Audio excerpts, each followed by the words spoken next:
I know this sounds absolutely insane. I know exactly what you're thinking right now, because I'd be thinking the same thing if someone told me this story. You're probably already dismissing it, already coming up with rational explanations for what I'm about to tell you. But I swear on everything I hold dear that what I'm about to tell you actually happened. Every word of it is true. Every moment I'm going to describe is real, even the part that seems most impossible. The part where the creature actually spoke to me in a clear human word. What happened during that solo hike in the Oregon mountains changed everything I thought I knew about the world. Changed how I see reality itself.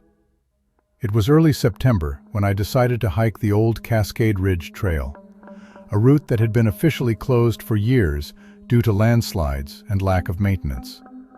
I'd been feeling suffocated by my life in Portland, by the constant noise and people and expectations. I needed silence. I needed to be somewhere that felt truly remote, somewhere I could hear myself think again, without the world screaming at me from every direction. The trailhead was overgrown, barely visible through the wild grass and blackberry brambles. There was no ranger station, no other cars in the dirt lot. Just my dusty Honda and miles of wilderness ahead. I shouldered my pack, checked my supplies one last time, and started walking into the dense forest where the cell signal died within the first half mile. I didn't know it then, but that moment, stepping past the faded "Trail Closed" sign, was the last moment of my old life. The hike was harder than I'd anticipated.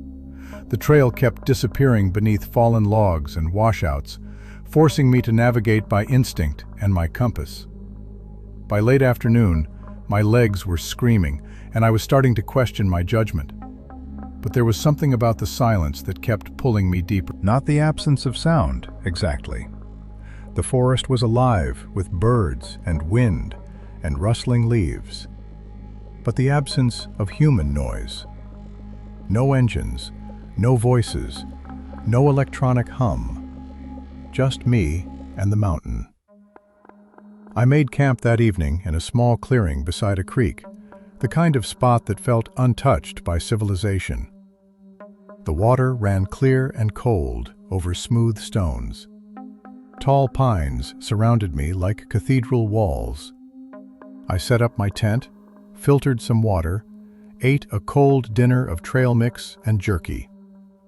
As darkness fell, I sat by my little campfire, watching sparks rise into the star-filled sky, feeling more at peace than I had in months. That peace wouldn't last until morning. I should have noticed the silence when it changed, the way the normal forest sounds suddenly stopped all at once, like someone had pressed mute on the world. But I was tired, already half asleep in my sleeping bag, when I first heard it. The crying. At first, I thought I was dreaming. That soft, muffled, sobbing sound seemed to drift through the walls of my tent, like it was coming from somewhere inside my own head. I lay there in my sleeping bag, eyes open in the darkness, listening, trying to convince myself it was just the wind, or a bird, or my imagination playing tricks after a long day of hiking. But the crying continued. Quiet, almost hesitant, but unmistakably there. It sounded like a child. That's what made my skin crawl. A child crying alone in the dark, somewhere just outside my tent. My first instinct was concern, the automatic human response to a child in distress. I started to unzip my sleeping bag, already forming the question in my mind. What's a kid doing out here in the middle of nowhere? Then I stopped, because something about the sound was wrong in a way I couldn't quite name yet. The crying had a quality that didn't fit. It was too deep, too rough around the edges, like someone was trying to imitate the sound of a child crying, but couldn't quite get the pitch right. Like a recording played at slightly the wrong speed. And there was something else beneath it, a resonance in the chest, almost like a growl hidden under the sobs. I lay there, frozen, my hand still on the zipper of my sleeping bag, every muscle in my body tense. The logical part of my brain started cycling through explanations. A fox, maybe. They can make sounds that mimic human screaming. Or a mountain lion. I'd read somewhere that cougars could sound eerily human when they vocalized. But this didn't sound like an animal trying to be heard. It sounded like something trying to sound human. The crying moved. I could hear it circling my camp slowly, staying just at the edge of the firelight's reach, deliberately staying hidden. Whatever was making that sound didn't want to be seen. It was testing me, maybe, or watching me, or I didn't know what. I wanted to call out, to demand who was there. But some primal instinct kept my mouth shut. The same instinct that tells you not to run from a predator, not to make sudden moves, not to show fear, even when you're absolutely terrified. So I just listened as the crying circled my tent, closer, then farther away, then closer again. It went on for what felt like hours, but was probably only 20 or 30 minutes. My heart was pounding so hard I could hear the blood rushing in my ears. My hand found my knife in the darkness, gripped the handle tight enough to hurt. Then, as suddenly as it started, the crying stopped. The silence that followed was somehow worse than the sound had been. I lay there waiting, straining to hear any movement, any indication of where it had gone or what it was doing. But there was nothing. Just that absolute, suffocating quiet that didn't feel natural at all. I didn't sleep the rest of that night. I lay in my tent with my knife in my hand, watching the shadows move across the nylon walls as my dying fire flickered outside, convinced that at any moment something would tear through the fabric and I'd finally see what had been circling me in the dark. But nothing came. When dawn finally started to break, pale gray light filtering through the trees, I heard the normal forest sounds gradually return. Birds beginning their morning songs, squirrels chattering, the creek babbling over stones. It was like the world had been holding its breath all night and finally exhaled. I should have packed up right then. Should have hiked straight back to my car and driven away from that mountain as fast as possible. But I didn't. And that decision, to stay, to investigate, to try to understand what I'd heard instead of running, that's what led me to the creek that morning. That's what led me to find it. I crawled out of my tent into the cold morning air, every sense on high alert. The forest looked innocent in the daylight, peaceful, even beautiful with the mist rising off the creek and sunlight breaking through the pine branches in golden shafts. But I couldn't shake the feeling that something had fundamentally changed during the night, that I was being watched. I should have trusted that feeling, should have recognized it for the warning it was.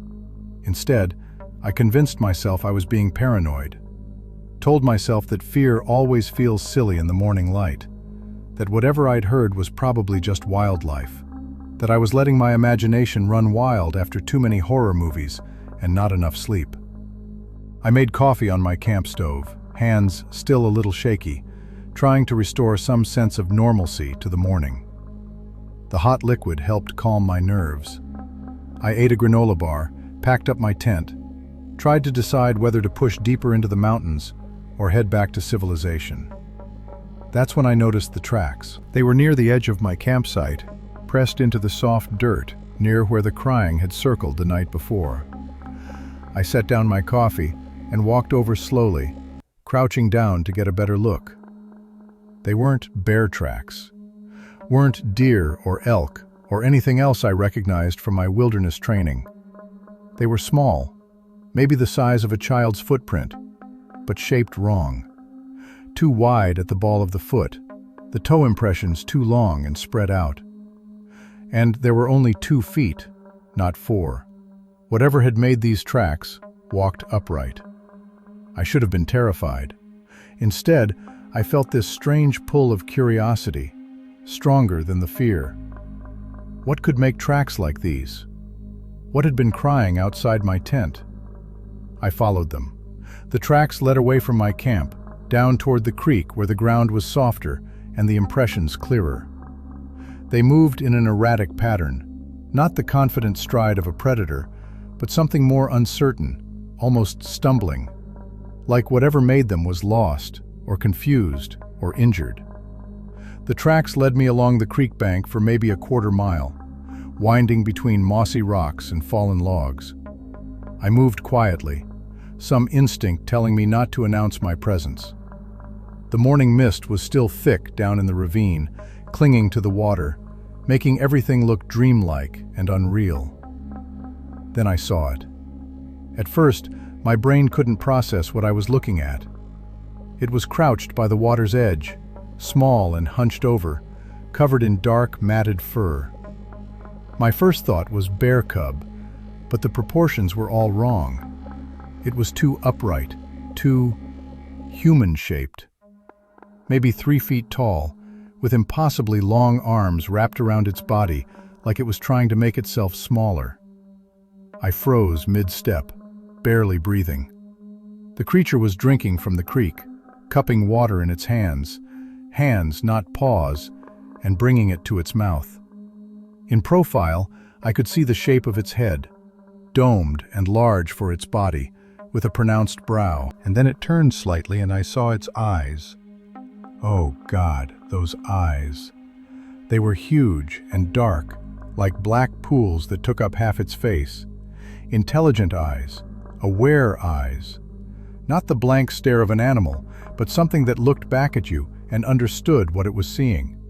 Something that could think and feel and know. We stared at each other across maybe 20 feet of misty morning air. I watched a dozen emotions flicker across that strange face.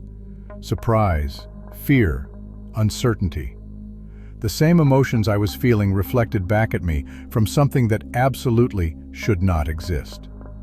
My mind was screaming at me that this was impossible, that creatures like this were myths and campfire stories, that I must be hallucinating or dreaming or losing my mind.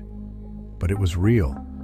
It was right there, as solid and present as the rocks and trees and water around us. The creature made a small sound, not the crying from last night, but a soft, questioning noise, almost like a whimper. It looked so young, so vulnerable, so utterly alone out here in the wilderness.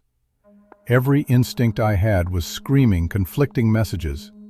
Run away, get closer, document this, protect yourself, help it. I didn't run. I didn't move at all. And that's when it did something that changed everything. Something I still can't quite believe, even though I saw it with my own eyes. It took a step toward me. Not away, not into hiding, not into the safety of the forest. Toward me, deliberately, like it was making a choice, like it wanted help. Every rational part of my brain was screaming at me to back away slowly, to put distance between myself and this impossible thing crouched by the creek. But I couldn't move. I was locked in place, watching as the small creature took another hesitant step toward me, then another.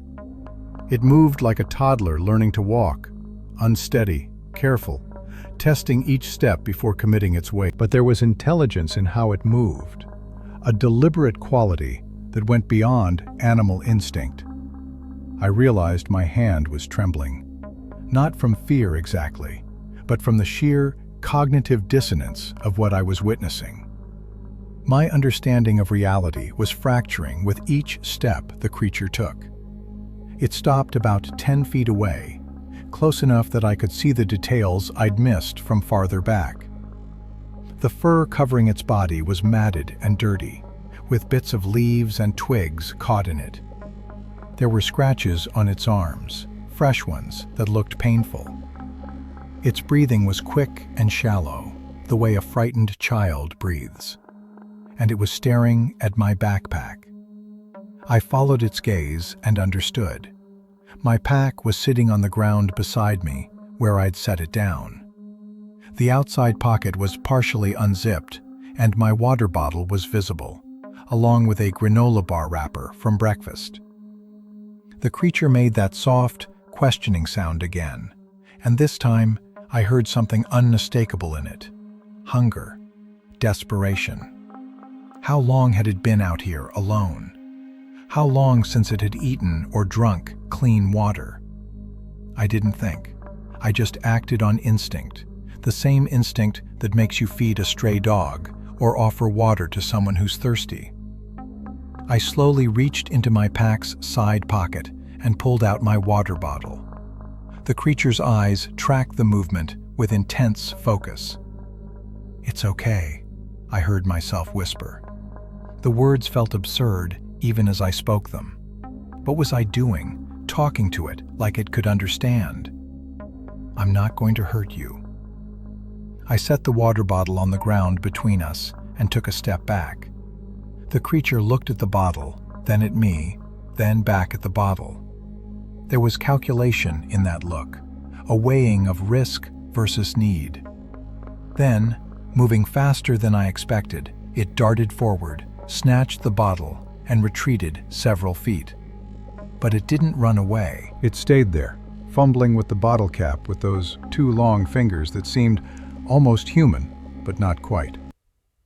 After a moment of struggle, it managed to twist the cap off, and I felt my breath catch because that action, that understanding of how a bottle worked, that wasn't animal behavior. It drank desperately, water spilling down its chin and matting the fur on its chest. When the bottle was empty, it looked at me again with those enormous dark eyes, and I saw something in them that made my chest ache. Gratitude, and trust that I didn't deserve yet. I pulled out another water bottle and a protein bar, moving slowly and deliberately. "Here," I said softly, setting them on the ground. "You need to eat." This time the creature approached more confidently, less fearful. It picked up the protein bar and examined it, turning it over in its hands like it was trying to understand what it was. The wrapper clearly confused it. I took a careful step closer. "Let me help."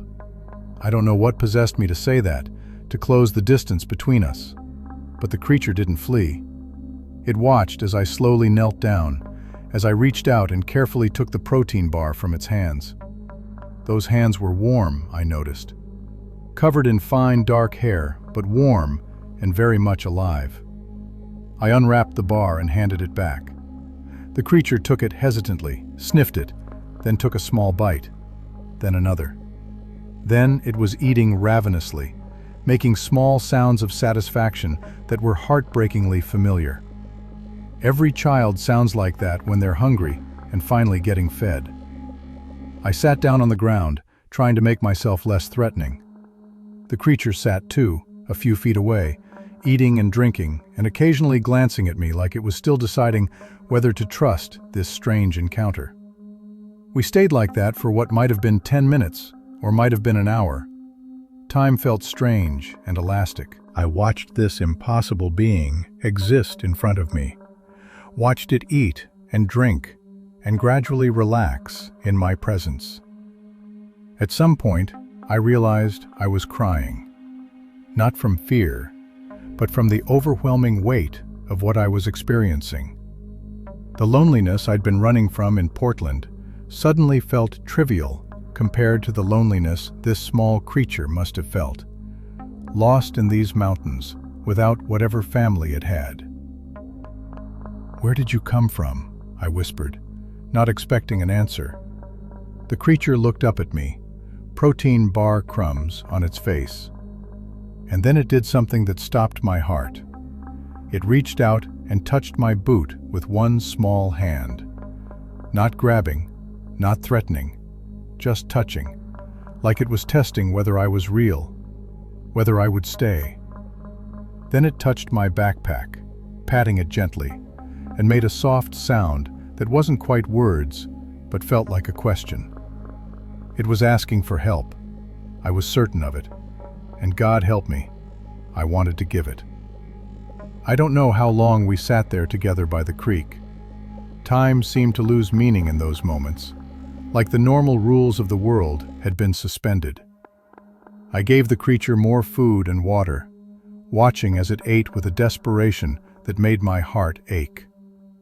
How long had it been surviving out here alone? I found myself talking to it in a soft voice, the way you might talk to a frightened animal or a lost child. Telling it that it was safe now, that I wouldn't hurt it, that everything would be okay.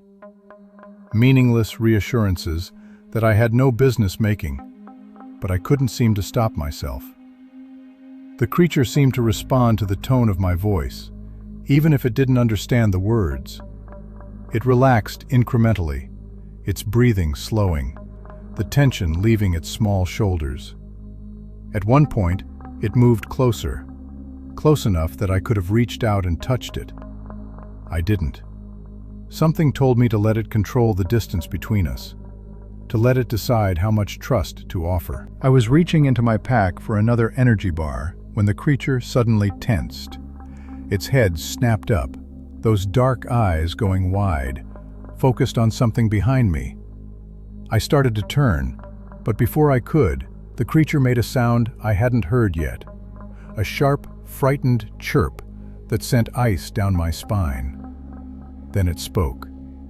The word was so clear, so unmistakably human in its pronunciation, that for a moment my brain simply refused to accept what I'd heard. I must have imagined it, must have misheard.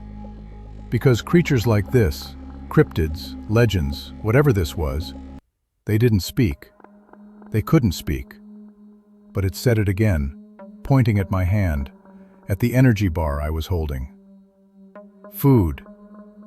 The voice was rough and uncertain, like someone who hadn't spoken in a very long time, or was still learning how. But it was a word, a real English word, spoken with clear intent and understanding. My hands started shaking so badly I almost dropped the bar. You can talk?" The creature looked at me with those impossibly large eyes, and I saw something flicker across its face. Recognition, maybe, or memory. It reached toward the energy bar with both hands. "Food," it said again, more insistently this time. I handed it over without thinking, my mind reeling. This changed everything. Everything. If it could speak, if it understood language, then this wasn't just some unknown animal species.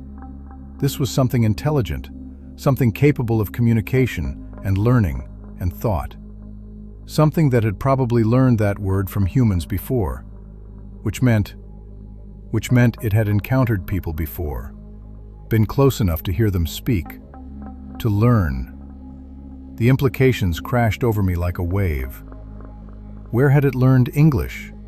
From whom? And if it had been around humans before, why was it alone now? What had happened to separate it from its family, from its kind? Where, I started to ask, but the creature suddenly went rigid again. It dropped the energy bar and made that frightened chirping sound, louder this time, more urgent. Then I heard what had spooked it, an engine. Distant but unmistakable, the mechanical growl of a vehicle somewhere in the mountains. And it was getting closer. I looked down at the ground and felt my blood run cold. There, in the soft mud beside the creek, was a boot print. Fresh, large, definitely not mine. We weren't alone out here. The boot print was recent, so fresh that water was still seeping into the depression from the surrounding mud. Someone had been here, walking along this creek, maybe watching us, maybe watching for a while. My stomach dropped as I scanned the area and saw more prints. Multiple sets, all large, all leading in different directions, like whoever made them had been searching the area systematically. These weren't casual hikers. This was a search pattern. The creature grabbed my sleeve with surprising strength, tugging urgently. Its eyes were wide with terror, darting between me and the forest where that engine sound was growing steadily louder. It made a sound in its throat, low, desperate, pleading. It was begging me to help it hide. Okay, I whispered, my heart hammering. Come on. I didn't think about what I was doing, didn't stop to question why I was helping this impossible creature evade what were probably just other hikers or forest rangers. Some instinct, deeper than logic, told me that whoever was out there, whoever had made those boot prints and was driving that vehicle through supposedly closed trails, they weren't looking for a lost hiker. They were hunting. I grabbed my backpack and led the creature away from the creek into a dense thicket of mountain laurel and fallen logs. We crawled underneath a massive deadfall into a space that was barely large enough for both of us. The creature pressed itself against me, trembling, and I could feel its heart racing against my side, too fast, like a bird's heart. Through the tangle of branches, I watched the creek bank where we'd been sitting just moments before. The engine sound cut off suddenly, replaced by the slam of vehicle doors. Then voices, male, speaking low but with an edge of excitement that made my skin crawl. Fresh tracks here. Recent. How recent? Minutes, maybe less. Check the thermal. I heard electronic beeping, and my blood turned to ice. They had thermal imaging equipment. This wasn't a casual search. These people were equipped, organized, and they knew exactly what they were looking for. The creature made the smallest sound beside me, barely audible, and I put my hand over its mouth gently. It understood. It went completely still, barely breathing.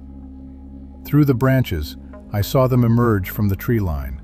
3 men in tactical gear, carrying what looked like tranquilizer rifles. One had some kind of handheld device. He was scanning across the area, watching a screen. I'm getting 2 heat signatures, close together, 30 meters, northeast quadrant. My heart stopped. They were pointing directly toward where we were hiding.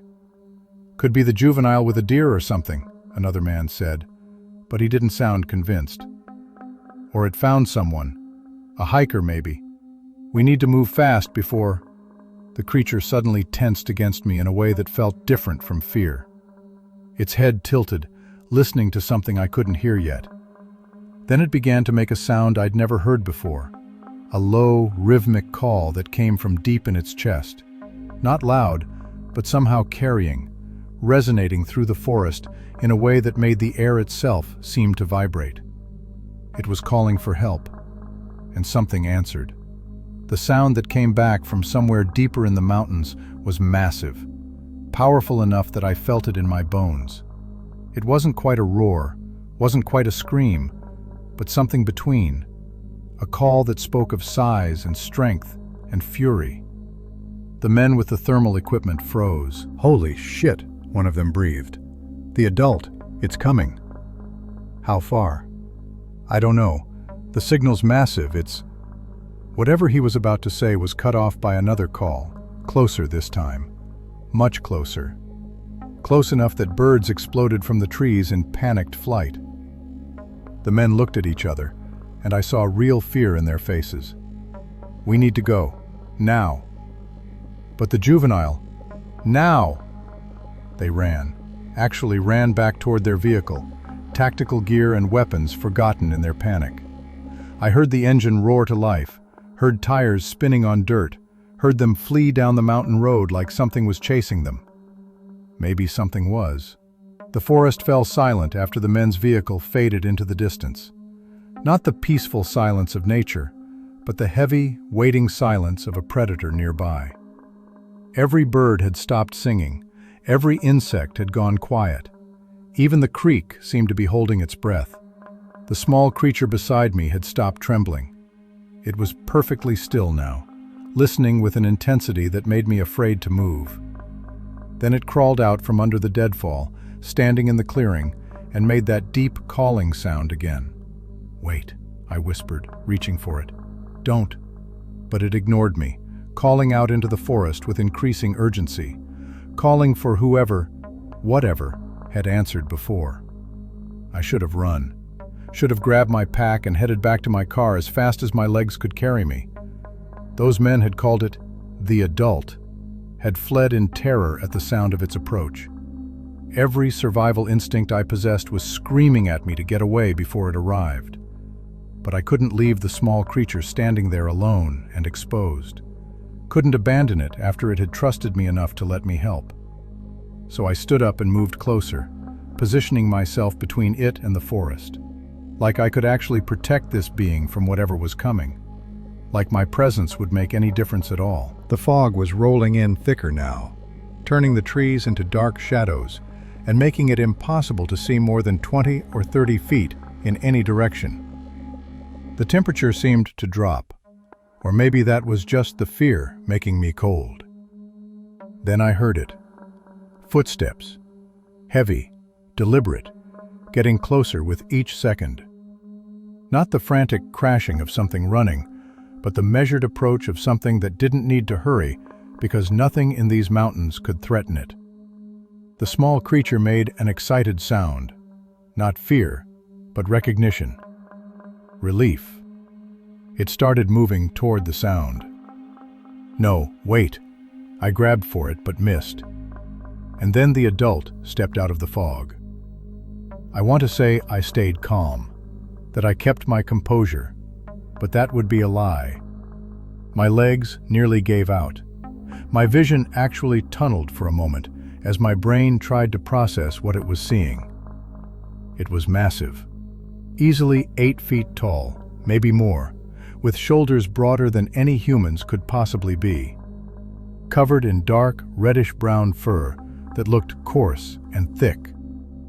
The face was simultaneously human and utterly alien. A pronounced brow ridge over deep-set eyes, a flat nose, a mouth that seemed too wide. But it was the eyes that stopped my heart. They were the same as the small creatures, large, dark, intelligent, but they held something more, awareness, understanding. And as they fixed on me, I saw calculation happening behind them. This being was deciding what to do about me. The small creature ran to it, making happy chirping sounds, and the adult caught it with one enormous hand, a hand that could have crushed the small one's skull without effort, but held it with obvious gentleness. The adult pulled the small creature close, examining it for injuries, making soft rumbling sounds that were unmistakably parental. I stood frozen, watching this impossible reunion happen 20 feet in front of me. Then the adult looked up and met my eyes again, Really looked at me, in a way that felt like being seen straight through to my soul. I watched its nostrils flare as it scented the air, watched its head tilt slightly as it examined me from head to toe. It knew I'd been with its child, knew I'd fed it, given it water, hidden with it from the men. The question was, did it understand that I'd been trying to help? The adult made a sound, deep, resonant, questioning. The small creature responded with a series of chirps and gestures, actually pointing at me, at my backpack, miming eating. It was telling its parent what had happened, explaining, and the adult was listening. I didn't dare move, didn't dare breathe. I was being judged by something that shouldn't exist, and my life might depend on the verdict. The adult stood there, motionless as a statue, still holding the small creature against its chest. Those dark eyes remained fixed on me with an intensity that made it hard to think, hard to remember to breathe. I'd never felt so completely examined, so thoroughly assessed by another living being. Minutes passed, or maybe just seconds that felt like hours. Time had gone strange again. Then, slowly, deliberately, the adult lowered the small creature to the ground. It kept one massive hand on the child's shoulder, protective, anchoring, but it took a step forward, toward me. Every muscle in my body locked up. This was it. This was the moment where I'd find out if my decision to help had been brave or suicidally stupid. The adult took another step, then another. It moved with surprising quietness for something so large, each footfall barely making a sound despite its enormous weight. I could smell it now. a musky, earthy scent like wet forest floor, and something wilder, more primal. It stopped just outside arm's reach. This close, the sheer size of it was overwhelming. I had to crane my neck back to meet its eyes, and even then I was staring at a chest that looked like it could break trees without effort. The adult reached out one hand toward me. I closed my eyes, certain this was the end. Certain I was about to feel those fingers close around my throat, or my head, or something touched my shoulder, gently, almost carefully. I opened my eyes and found the adult's hand resting on my shoulder with barely any pressure, the way you might touch something fragile you didn't want to break. The gesture was so unexpected, so clearly deliberate and controlled, that I forgot to be terrified for a moment. The adult made a sound, a low, rumbling vocalization that seemed to come from deep in its chest. Not threatening, almost grateful. Then it did something that made my throat tighten with emotion I couldn't name. It bowed its head, just slightly, just for a moment, but unmistakably a gesture of acknowledgement, of respect. It was thanking me. I found myself nodding back without thinking, tears suddenly burning in my eyes. "You're welcome," I whispered, my voice cracking. I couldn't leave it alone out here. The adult studied me a moment longer, then stepped back. It made a gesture to the small creature, a clear command, and the child moved to its side immediately. The adult took the child's hand in its own enormous one, and they turned to leave. They were maybe 10 feet away when the adult stopped, turned back. Those intelligent eyes found mine again, and I saw something in them that made my breath catch. A warning. The adult raised one hand and pointed, not at me, but past me, toward where the men with their thermal equipment had been. Then it made a gesture I understood instinctively. Danger. Threat. The motion was unmistakable, even across species. It was telling me to be careful, that those men were still out there. "I know," I said quietly. "I'll be careful." The adult held my gaze a moment longer, as if assessing whether I truly understood. Then it made one more gesture, pointing at me, then at the direction of the trailhead, then making a clear shooing motion. "Leave. Get out of these mountains. Go home." It wasn't a threat. It was advice, maybe even concern. I nodded again. "I will. I promise." The adult seemed satisfied. It turned away, and I watched as it and the small creature walked into the fog together, the child's hand still clasped in its parent's. They moved with purpose, heading deeper into the wilderness, away from trails and roads, and anywhere humans might find them. I stood there long after they'd disappeared into the mist, my heart still pounding, my mind struggling to accept what had just happened. I'd just had a moment of genuine communication with a creature that wasn't supposed to exist, had been judged by it and found, what? Acceptable? Trustworthy? Worth sparing, at least. I don't know how long I stood there in that clearing, but eventually the normal sounds of the forest started to return. Birds singing tentatively, insects resuming their buzz. The world slowly returning to normal, even though nothing would ever feel normal to me again. I shouldered my pack and started the long hike back to the trailhead, glancing over my shoulder every few minutes, still half convinced I'd see those enormous eyes watching me from the shadows. But I was alone now, truly alone. Or so I thought. The hike back to the trailhead felt surreal, like I was moving through a dream. My legs carried me automatically over roots and rocks, while my mind kept replaying everything that had happened.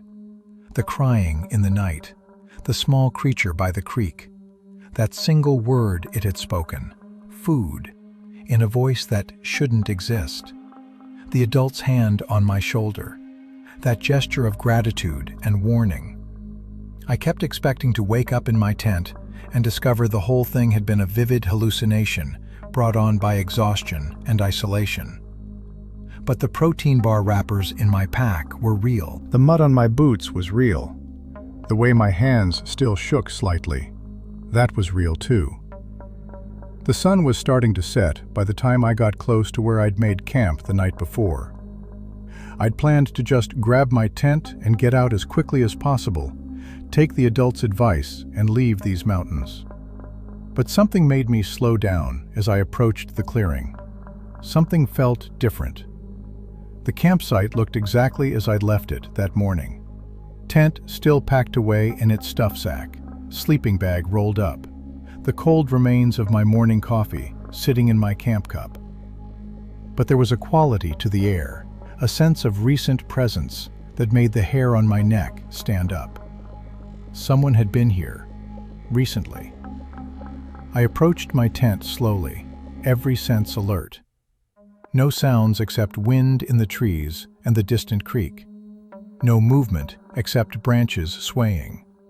But I knew, with the same deep instinct that had kept me alive during that encounter by the creek, that I wasn't the first person to return to this campsite. My eyes fell on the ground beside my tent, and I stopped breathing. There, placed carefully on a flat rock, was my hiking knife. The knife I'd lost 2 days ago on the trail. I'd spent an hour searching for it, had finally given up, and assumed it had fallen into some crevice or been buried under leaves. I'd been annoyed, but not devastated. It was just a knife, replaceable. But here it was, clean, the blade wiped free of dirt, placed exactly where I would see it, in a spot I'd have to pass to pack up my gear. It hadn't been there this morning. I was certain of that. My hands were shaking again as I picked it up. The metal was cool against my palm, the familiar weight of it somehow feeling different now, heavier with meaning. This wasn't an accident. This wasn't the knife just turning up through random chance. Someone had found it, had kept it, had brought it back to my camp, and left it here as a... What? A message? A gift? I looked around the clearing, suddenly understanding with crystal clarity that I'd been watched. Not just today, but probably since I'd arrived on this mountain. Those enormous, intelligent eyes had been observing me from the shadows, assessing whether I was a threat, deciding whether to trust me enough to let me help their child. The adult had known where my camp was, had probably watched me make my coffee this morning, had seen me pack up and follow its child's tracks to the creek, had been nearby the entire time, making sure I didn't hurt the small creature, even as it let me feed it and shelter it. And now, after everything, after I'd helped instead of harmed, after I'd hidden the child from those men with their weapons and equipment, now I was being given something back. Not just my knife, but proof. Proof that I hadn't imagined any of this. Proof that it had been real, that they were real, that this impossible encounter had actually happened. I sank down onto the ground, the knife clutched in my hand, and felt something break open in my chest. Relief, maybe, or awe, or the simple, overwhelming weight of having touched something beyond the edges of the known world and survived it. They could have killed me. The adult could have ended my life with a single blow if it had decided I was a threat. Instead, it had thanked me, had warned me about the men in the forest, had returned something I'd lost, had trusted me with the knowledge of their existence.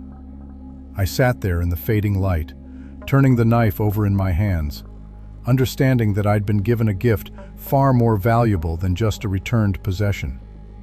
I'd been given a story that I could never prove, an experience that would sound insane to anyone I told, and the absolute certainty that the world was far stranger and more wonderful than I'd ever imagined.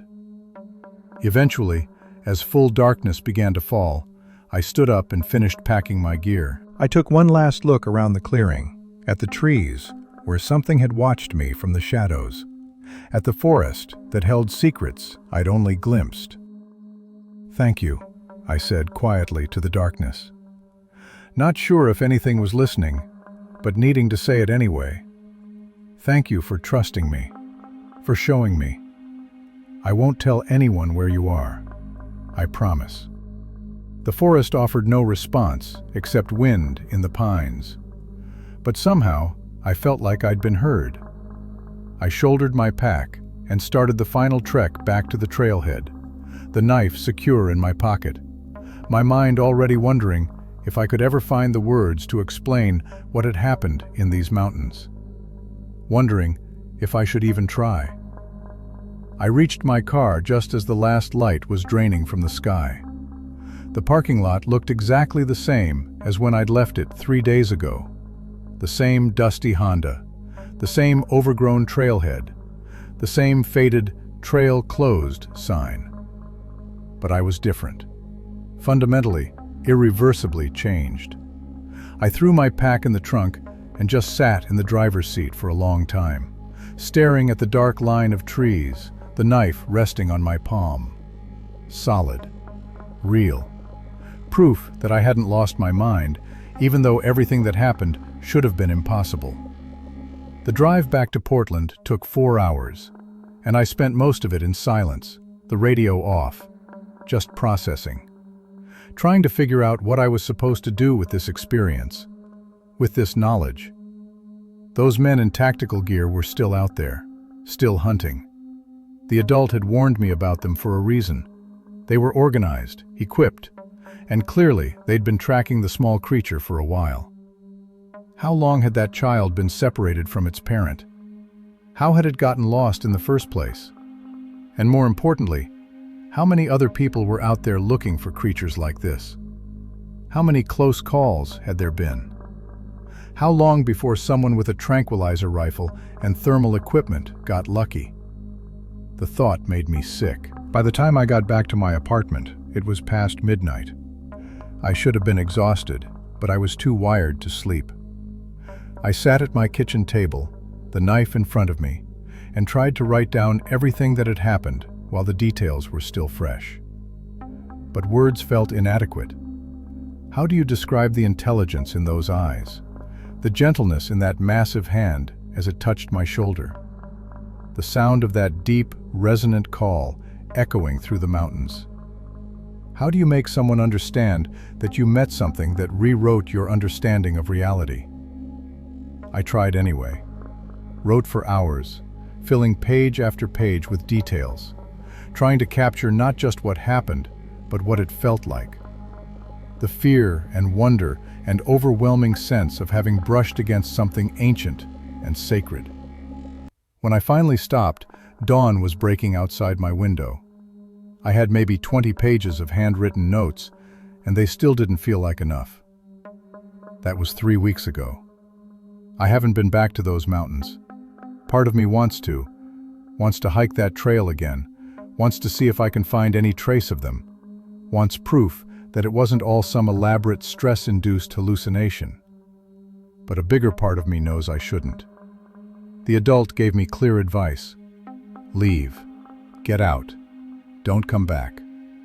And maybe that was as much for their protection as mine. Those men are still out there, still looking.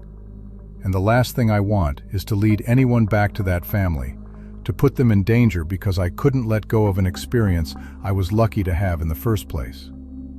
So instead, I'm telling you this story, putting it out into the world and letting you decide what to believe.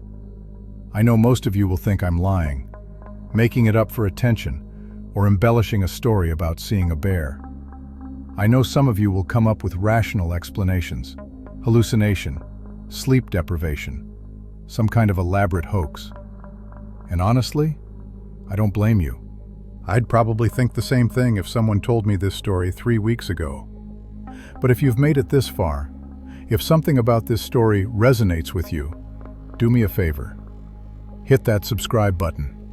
Leave a comment telling me if you believe me or if you think I've lost my mind. Tell me if you've ever had an experience you couldn't explain, something that changed how you see the world.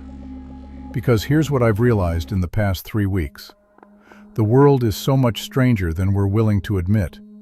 So much more mysterious and wonderful and terrifying than our neat categories and scientific explanations allow for. There are things living in the wild places of this world that we don't understand, that maybe we're not meant to understand. Ancient things that learned long ago to stay hidden from us, to move through the forests like shadows, to keep their existence secret for their own survival. And sometimes, if you're very lucky, or very unlucky, depending on how you look at it, you get a glimpse of that hidden world. You get a moment where the curtain pulls back, and you see something that shouldn't exist, but does. I got that moment, and it gave me back my knife and my sense of wonder, and my belief that there's still magic left in this world, if you know where to look. So yeah, I know this sounds insane.